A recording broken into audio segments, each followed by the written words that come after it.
দর্শক স্বাগত জানাচ্ছি। আমাদের আজকের আলোচনার বিষয় বিশিষ্ট সাংবাদিক ইলিয়াস হোসাইনের ফেসবুক পোস্ট এবং বিশিষ্ট রাজনৈতিক বিশ্লেষক পিনাকি ভট্টাচার্যের একটি ভিডিওকে কেন্দ্র করে। সাংবাদিক ইলিয়াস হোসাইন তার ফেসবুক পোস্টে বাংলাদেশের আগামী রাষ্ট্রপতি হিসেবে বেগম খালেদা জিয়াকে দেখতে চেয়েছেন এবং বেগম খালেদা জিয়া আগামীর রাষ্ট্রপতি হওয়ার পিছনে সবথেকে গ্রহণযোগ্য ব্যক্তি হিসেবে তিনি তার পোস্টে উল্লেখ করেছেন। সেই সাথে আমরা পিনাকি ভট্টাচার্যের যে ভিডিওটি বানিয়েছিলেন সেটিতেও আমরা যেমনটি দেখেছিলাম, তিনি বর্তমান রাষ্ট্রপতি শাহাবুদ্দিন চুপ্পুকে সরিয়ে বেগম খালেদা জিয়াকে রাষ্ট্রপতি বানানোর আহ্বান জানিয়েছেন। সাংবাদিক ইলিয়াস হোসাইন ও পিনাকি ভট্টাচার্য তাদের বক্তব্যের মাধ্যমে এটি বোঝানোর চেষ্টা করেছেন, যেহেতু শাহাবুদ্দিন চুপ্পু আওয়ামী লীগের দোসর এবং আওয়ামী লীগের মনোনীত একজন রাষ্ট্রপতি, যেহেতু জুলাই আগস্ট বিপ্লব সংগঠিত হয়েছে এবং স্বৈরাচারী শেখ হাসিনার সরকার পদত্যাগ করে ভারতে পালিয়ে গিয়েছে, এখন এমত অবস্থায় রাষ্ট্রপতি হিসেবে চুপ্পুর থাকার কোনো অধিকার নেই। তারা যেমনটি বলছেন, বাংলাদেশের এখন পর্যন্ত সব থেকে গ্রহণযোগ্য ব্যক্তি হচ্ছেন বেগম খালেদা জিয়া। বেগম খালেদা জিয়াকে যদি বাংলাদেশের পরবর্তী রাষ্ট্রপতি বানানো হয় তাহলে তাকে সম্মান জানানো হবে এবং এটি হচ্ছে বাংলাদেশের জুলাই আগস্ট যে বিপ্লব হয়েছে সেই জুলাই আগস্ট বিপ্লবের লক্ষ্য পূরণ হবে যদি বেগম খালেদা জিয়াকে রাষ্ট্রপতি বানানো হয়। দর্শক, আমাদের আজকের আলোচনার বিষয় বেগম খালেদা জিয়াকে রাষ্ট্রপতি বানানোর যে প্রস্তাবনাটি এসেছে তাদের পক্ষ থেকে, এটি কি বেগম খালেদা জিয়াকে সত্যিকার অর্থে সম্মান দেওয়া, নাকি এর বিপরীতে রয়েছে রাজনৈতিকভাবে বিএনপিকে দুর্বল করার কৌশল? দর্শক, বাংলাদেশের রাজনীতিতে বিএনপির চেয়ারপারসন বেগম খালেদা জিয়ার অবদান অনস্বীকার্য। বেগম খালেদা জিয়া বাংলাদেশের প্রথম নারী প্রধানমন্ত্রী, একইভাবে তিনি বাংলাদেশের প্রথম বিরোধী দলীয় নারী নেত্রী। এখন যদি বেগম খালেদা জিয়াকে রাষ্ট্রপতি বানানো হয় সেটিও হবে বাংলাদেশের ইতিহাসে প্রথম। দর্শক, বেগম খালেদা জিয়া একজন গৃহবধূ থেকে বিএনপির রাজনীতিতে এসেছেন, বাংলাদেশে তিনবার প্রধানমন্ত্রী নির্বাচিত হয়েছেন। বিএনপির আজকের এই অবস্থানের পিছনে সব থেকে বেশি গুরুত্ব যার রয়েছে তিনি হচ্ছেন বেগম খালেদা জিয়া।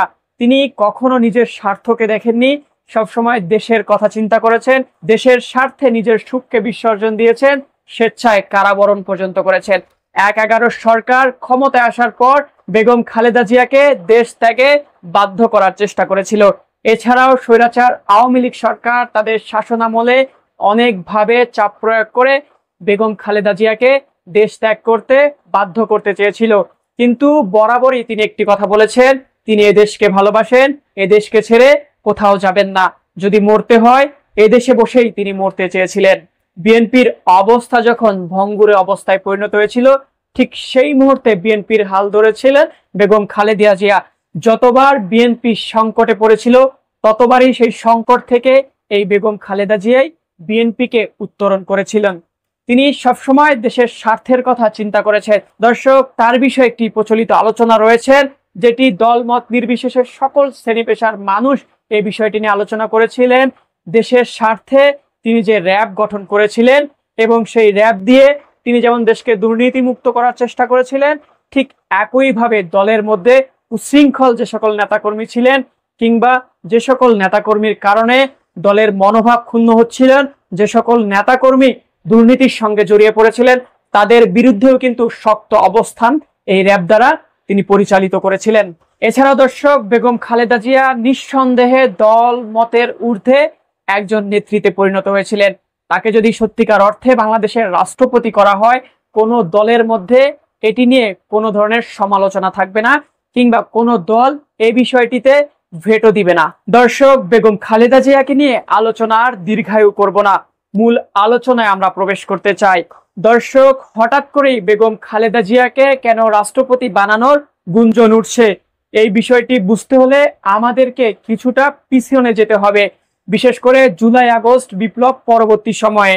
দর্শক, 5ই আগস্ট স্বৈরাচার শেখ হাসিনা ক্ষমতা ত্যাগ করে ভারতে পালিয়ে যাওয়ার পর বাংলাদেশে যে ধরনের রাজনৈতিক প্রেক্ষাপট তৈরি হয়েছিল, সেই রাজনৈতিক প্রেক্ষাপটে যে কোনো নির্বাচন অনুষ্ঠিত হলে সেই নির্বাচনে এককভাবে বিজয় লাভ করে বিএনপি ক্ষমতায় আসবে, এটি কিন্তু একটি কমন বিষয়ে দাঁড়িয়েছিল। সমগ্র বাংলাদেশে যে কয়েকটি রাজনৈতিক দল রয়েছে সে সকল রাজনৈতিক দলের মধ্যে সর্ববৃহৎ রাজনৈতিক দল বিএনপিকে টেক্কা দেওয়ার মতো রাজনৈতিক দল বা শক্তিশালী দল বাংলাদেশে নেই। এর জন্যই বিএনপি বরাবরই নির্বাচনের কথা বলছিলেন এবং অন্তর্বর্তীকালীন সরকার গঠনের পর থেকেই বিএনপি কিন্তু নির্বাচনের বিষয়ে জোরদার দিচ্ছিলেন। তবে 10-11 মাসের ব্যবধানে জুলাই আগস্ট বিপ্লবের পরে বিএনপির যে জনসমর্থন তৈরি হয়েছিল সেটি কিন্তু আস্তে আস্তে তলানিতে নেমে আসছে। বিএনপির নেতাকর্মীদের দখল বাণিজ্য, চাঁদাবাজি, এছাড়াও মামলা বাণিজ্য সহ নানা ধরনের অনৈতিক কার্যক্রমে জড়িয়ে পড়ছে। প্রতিদিনের সংবাদপত্রে বিএনপির নেতাকর্মীদের নিয়ে নানা ধরনের অভিযোগ আমরা লক্ষ্য করছি। এই বিষয়টি বিএনপির ভারপ্রাপ্ত চেয়ারম্যান জনাব তারেক রহমান কঠোরভাবে দমন করার চেষ্টা করলেও সেটি কিন্তু পুরোপুরি দমন করা সম্ভব হচ্ছে না, যার ফলশ্রুতিতে বিএনপির ভোট বাক্সে যে গণজোয়ার তৈরি হয়েছিল সেটি কিন্তু থেমে গিয়েছে। জনমুখে এখন কিন্তু প্রশ্ন উঠছে, বিএনপি কি আগামীতে স্বৈরাচারী আওয়ামী লীগের রূপ ধারণ করবে কিনা। দর্শক, এখানে কিন্তু বেশ কিছু বিষয় বুঝার রয়েছে। বিপ্লবের পরবর্তী সময়ে নির্বাচনকে কেন্দ্র করে বিএনপির যে ভোট জোয়ার তৈরি হয়েছিল সেখানে একটি জরিপে ফুটে উঠেছিল, সেই সময়টিতে নির্বাচন অনুষ্ঠিত হতো তাহলে মোট যে ভোট রয়েছে সেই ভোটের 50 থেকে 55% ভোট বিএনপির বাক্সে পড়ত। দর্শক, ইতিমধ্যে পিআর পদ্ধতিতে নির্বাচনের দাবিতে বেশ কয়েকটি রাজনৈতিক দল কিন্তু আন্দোলন করছে। বিশেষ করে জামাতে ইসলাম, ইসলামী আন্দোলন বাংলাদেশ, এনসিপি, গণ অধিকার পরিষদ, এবি পার্টি সহ বেশ কয়েকটি রাজনৈতিক দল কিন্তু এই দাবিটিতে অনেক বেশি সোচ্চার রয়েছে। দর্শক, সত্যিকার অর্থে যদি পিআর পদ্ধতিতে নির্বাচন হয় তাহলে কিন্তু এককভাবে বিএনপি সরকার গঠন করতে পারবে না। এটি হচ্ছে এখনকার পরিস্থিতিতে চরম বাস্তবিক কথা। আর এখানেই রাজনৈতিক দলগুলো কৌশল অবলম্বন করছে। আমরা ইতিমধ্যে দেখেছি নির্বাচনকে কেন্দ্র করে ইসলামিক ঘরানার যে সকল রাজনৈতিক দল রয়েছে তারা কিন্তু ঐক্যজোট হওয়ার চেষ্টা করছে। বিশেষ করে খেলাফত মজলিস, বাংলাদেশ জামাত ইসলাম, ইসলামী আন্দোলন বাংলাদেশ, হেফাজত ইসলাম সহ ইসলামিক ঘরানার যে সকল রাজনৈতিক দল রয়েছে তারা কিন্তু ঐক্যবদ্ধ হয়ে এক ব্যালটে নির্বাচন করার ঘোষণা দিয়েছে। এছাড়া আমরা যেমনটি দেখছিলাম ইসলামী আন্দোলন সোহরাওয়ার্দী উদ্যানে যে প্রোগ্রামটি করেছিল সেখানে কিন্তু ইসলামী ঘরানার রাজনৈতিক দলগুলো ছাড়াও এনসিপি, এবি পার্টি, গণ অধিকার পরিষদ সহ বেশ কয়েকটি রাজনৈতিক দলকে তাদের সঙ্গে ঐক্যবদ্ধ হওয়ার বিষয়টি আমরা লক্ষ্য করেছি। যেই দলগুলো এতদিন পর্যন্ত যুগপৎ আন্দোলনে বিএনপির সঙ্গে ছিল তারাও কিন্তু বিএনপি থেকে সরে এসে একটি জোট গঠন করার চেষ্টা করছে। সত্যিকার অর্থে যদি এই জোটটি গঠিত হয় তাহলে আগামী নির্বাচন এ যাবৎকালের বাংলাদেশে যতগুলো নির্বাচন অনুষ্ঠিত হয়েছে সব থেকে চ্যালেঞ্জিং একটি নির্বাচন হবে। দর্শক, আমরা যদি পিআর পদ্ধতিতে নির্বাচনটাকে সাজিয়ে বিশ্লেষণ করতে যাই তাহলে এটি বুঝতে আরো বেশি সহজ হবে। দর্শক, বর্তমান যে জরিপ সেই জরিপে দেখা যাচ্ছে মোট ভোটের সর্বোচ্চ 30 থেকে 35% ভোট বিএনপি পাবে। সরকার গঠন করতে হলে অবশ্যই মোট ভোটের 51% ভোট পেতে হবে, যা এই মুহূর্তে বিএনপির জন্য কষ্টসাধ্য এবং অনেক বেশি চ্যালেঞ্জিং। আর এই বিষয়টিকে কেন্দ্র করে মূল গেম প্ল্যান সাজানো হয়েছে। বিশেষ করে বিএনপির বর্তমান যে পরিস্থিতি, এই পরিস্থিতিতে নির্বাচন হলে তারা সর্বোচ্চ 30 থেকে 35% ভোট পাবে। তর্কের খাতিরে আমরা ধরে নিচ্ছি বিএনপি 30% ভোট পাবে। বিএনপির ভারপ্রাপ্ত চেয়ারম্যান জনাব তারেক রহমান দেশে ফেরার কথা রয়েছে। বলা হচ্ছে এই মাসের শেষের দিকেই তিনি দেশে ফিরবেন। তারেক রহমান দেশে ফেরার পর তিনি কিন্তু নির্বাচন কেন্দ্রিক সভা সমাবেশ করবেন, বিভাগীয় সমাবেশগুলো করবেন। এই যে 10-11 মাসে বিএনপির অবস্থার যে পরিবর্তন ঘটেছে, মানুষের মনে বিএনপিকে কেন্দ্র করে যে একটি অনিশ্চিত সম্ভাবনা তৈরি হয়েছে সেটি দূর করতে তারেক রহমান কিন্তু আপ্রাণ চেষ্টা করছেন এবং ধারণা করা হচ্ছে তিনি দেশে ফিরে বিভাগীয় সফরে যাবেন এবং মানুষের কাছে ভোট চাবেন। দর্শক, এইখানে হচ্ছে তারেক রহমান যখন বিভাগীয় সমাবেশগুলোতে যুক্ত হবে, বিএনপির পক্ষে ভোট চাবে, তখন এই যে জুলাই আগস্ট বিপ্লবের সময় বিএনপির মোট ভোটের সংখ্যা দাঁড়িয়েছিল 40 থেকে 50%, সেটি কিন্তু কিছুটা উন্নতি হবে এখন যেটি 30% রয়েছে, তারেক রহমানের প্রভাবে, তার জনসংযোগ, তার জনসমাবেশ কিংবা রাজনীতির মাঠে তার যে চষে বেড়ানো, সেটিকে কেন্দ্র করে বিএনপিতে আরো 10% ভোট বৃদ্ধি পাবে। সেক্ষেত্রে মোট ভোটের 40% ভোট বিএনপি পাচ্ছে। আর এই বিষয়টি কিন্তু সমগ্র রাজনৈতিক দল এক বাক্যে স্বীকার করছে এবং তারা জানেই আগামী নির্বাচনে মোট ভোটের 40% ভোট বিএনপি পাবে। বিএনপিকে এই 40% ভোট দিয়েই নির্বাচনী রোডম্যাপ চালাচ্ছেন অন্যান্য রাজনৈতিক দলগুলো, বিশেষ করে এনসিপি, জামাতে ইসলাম, ইসলামী আন্দোলন এবং এই জোটের শরিক দলগুলো এটিকে কেন্দ্র করে প্ল্যান সাজিয়েছেন। এবং এইখানেই হচ্ছে মূল বিষয়বস্তু রয়েছে। বেগম খালেদা জিয়াকে কেন রাষ্ট্রপতি করার প্রস্তাবনা আসছে, এখানেই রহস্য রয়েছে। দর্শক, আমরা এখন পর্যন্ত জরিপে যেটুকু দেখলাম, মোট ভোটের 40% ভোট বিএনপি পাচ্ছে, কিন্তু এককভাবে সরকার গঠন করতে হলে 51% ভোট পেতে হবে। এই 51% পূরণ করতে আরো 11% ভোট প্রয়োজন। এই 11% ভোট কিভাবে আসবে? দর্শক, বেগম খালেদা জিয়াকে যদি রাষ্ট্রপতি করা হয়, তাহলে অবশ্যই বেগম খালেদা জিয়াকে বিএনপি থেকে বেরিয়ে আসতে হবে।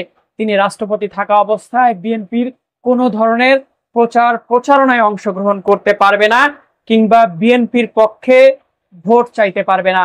কেননা রাষ্ট্রপতি হচ্ছে সর্বদলীয়, সকল দলের।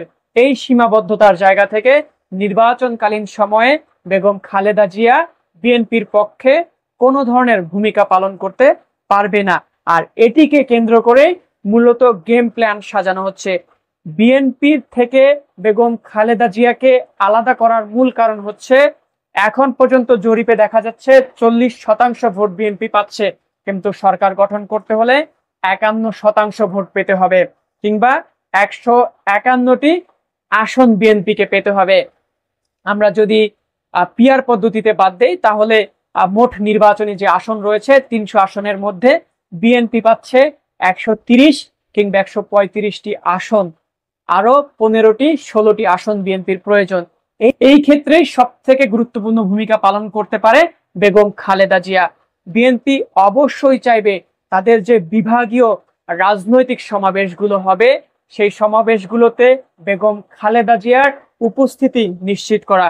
যদিও এখন পর্যন্ত বেগম খালেদা জিয়া খুবই অসুস্থ, এ বিষয়টি আমরা জানি। তবে দর্শক, আমরা কিন্তু লক্ষ্য করছি 5 আগস্ট পরবর্তী সময়ে বেগম খালেদা জিয়া বিভিন্ন সমাবেশে তিনি বক্তব্য প্রদান করছেন, ভিডিও বার্তায় বক্তব্য প্রদান করছেন এবং এটি কিন্তু কিংবা সাধারণ মানুষের মধ্যে ব্যাপক প্রভাব ফেলছে। বেগম খালেদা জিয়া নির্বাচনকালীন সময়ে বিএনপির সমাবেশগুলোতে যদি উপস্থিত হন, সশরীরে যদি তিনি উপস্থিত হতে পারেন, তাহলে বিএনপির জন্য এটি অনেক বড় একটি প্লাস পয়েন্টে দাঁড়াবে এবং বিএনপি চাবে 10 মিনিটের জন্য হলেও বিভাগীয় সমাবেশগুলোতে বেগম খালেদা জিয়াকে যেন উপস্থিত করা যায়।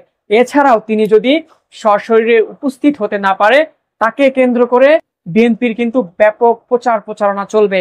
আমরা যেমনটি দেখছি, এখন পর্যন্ত বেগম খালেদা জিয়া দেখে দেখে কিন্তু বক্তব্য প্রদান করতে পারছেন এবং খুব সুন্দরভাবে, সাবলীলভাবে তিনি বক্তব্য প্রদান করছেন। তাকে কেন্দ্র করে বা তাকে নিয়ে বিএনপি ছোট ছোট স্পিচ সাজাবে, যেগুলো রাজনীতির মাঠে, ভোটের মাঠে ব্যাপক প্রভাব ফেলবে। বেগম খালেদা জিয়া যখন বিএনপির পক্ষে ভোট চাইবে, তিনি যখন সাধারণ মানুষকে বিএনপির পক্ষে ভোট দেওয়ার জন্য আহ্বান জানাবে, সে আহ্বান কিন্তু ব্যাপক হারে ছড়িয়ে পড়বে এবং সাধারণ মানুষের মনে এটি অনেক বেশি প্রভাব ফেলবে। বিএনপি এককভাবে সরকার গঠন করতে 11% ভোটে পিছিয়ে আছে, কিন্তু বেগম খালেদা জিয়া যখন রাজনীতিতে সরব হবে, তিনি যখন বক্তব্য প্রদান করবে, তখন কিন্তু সেই 11% ভোট ফুলফিল হয়ে যাবে, যার ফলশ্রুতিতে এককভাবে সরকার গঠন করতে বিএনপির পথে যে 11% বাধা আছে, সেই বাধা কেটে যাবে। এই বাধা যেন কেটে না যায়, তার জন্যই মূলত বেগম খালেদা জিয়াকে এই মুহূর্তে রাষ্ট্রপতি করার প্রস্তাবনা দেয়া হচ্ছে। সরকারি মহল কিংবা রাজনৈতিক মহলগুলো জানে এই 40% ভোট কিছুটা 19-20 হবে, কিন্তু বিএনপি 40% কিংবা 35% ভোটের মাঠে কিন্তু এগিয়ে থাকবে। 15%, 11% কিংবা 10% পিছিয়ে থাকবে। এই 10%কে কেন্দ্র করেই অন্যান্য রাজনৈতিক দলগুলো একটি কৌশল অবলম্বন করছে এবং সেই কৌশল অবলম্বনের অন্যতম একটি চাবিকাঠি এই মুহূর্তে নির্ণয় করা হয়েছে বেগম খালেদা জিয়াকে। বেগম খালেদা জিয়াকে সত্যিকার অর্থে নির্বাচনকালীন এই সময়ে যদি বিএনপি থেকে দূরে সরানো যায়, এটি রাজনীতির মাঠে যেমন প্রভাব ফেলবে, ভোটের মাঠে তেমনি প্রভাব ফেলবে। তাই মূলত পিনাকি ভট্টাচার্য, ইলিয়াস হোসেন কিংবা সামনে আরো অনেকের মুখ থেকে বেগম খালেদা জিয়াকে রাষ্ট্রপতি করার প্রস্তাবনা আসবে। সম্মানের একটি বিষয়, তিনি সম্মানিত হবেন, কিন্তু প্রকৃত অর্থে বিএনপি রাজনীতির মাঠে, ভোটের মাঠে অনেকটা দুর্বল হয়ে পড়বে। দর্শক, বিএনপি যদি ক্ষমতায় আসে তাহলে বেগম খালেদা জিয়া অটোমেটিক তিনি কিন্তু রাষ্ট্রপতি হতে পারেন বা বিএনপির পক্ষ থেকে তাকে রাষ্ট্রপতি বানানো হতে পারে। সেক্ষেত্রে কোনো ধরনের সমস্যা হবে না। কিংবা বেগম খালেদা জিয়া রাষ্ট্রপতি হচ্ছেন, এটিকে কেন্দ্র করে বিএনপির মধ্যে আনন্দমুখর পরিবেশ সৃষ্টি হবে। এইখানে কোনো ধরনের মতবিরোধ, মত পার্থক্য দেখা দিবে না। যেহেতু নির্বাচন হয়ে গেলে 6 মাসের মাথায় বেগম খালেদা জিয়া অটোমেটিক রাষ্ট্রপতি হচ্ছেন, সেহেতু এখন এই স্বল্প সময়ের জন্য তাকে রাষ্ট্রপতির প্রস্তাবনা দিলে বেগম খালেদা জিয়া কিংবা বিএনপি এটি এগ্রি করবে কিংবা এটিতে সম্মতি দিবে সেটি আশা করা যায় না। মনে হচ্ছে বেগম খালেদা জিয়াকে এমন প্রস্তাবনা দিলে তিনি এক বাক্যে এটিকে না করে দিবেন। কিন্তু যদি ঘটনা চিত্র পাল্টে যায়, বেগম খালেদা জিয়া যদি সত্যিকার অর্থে এই প্রস্তাব গ্রহণ করে, তিনি যদি বাংলাদেশের রাষ্ট্রপতি হয়ে যান, তাহলে এটি তার জন্য যেমন সম্মানের বিষয় হবে, বিএনপির রাজনীতিতে আগামী নির্বাচনে বিএনপি অনেক বেশি পিছিয়ে যাবে এবং বেগম খালেদা জিয়ার অভাবে বিএনপির রাজনীতির মাঠে অনেক পরিবর্তন হবে। দর্শক, এখন এটি হচ্ছে দেখার বিষয় আগামীতে এই বিষয়টিকে কেন্দ্র করে কোন ধরনের আলোচনা হয়। দর্শক, আজ এ পর্যন্তই। দেখা হবে নতুন কোনো ভিডিওতে। সেই পর্যন্ত ভালো থাকবেন। আল্লাহ হাফেজ।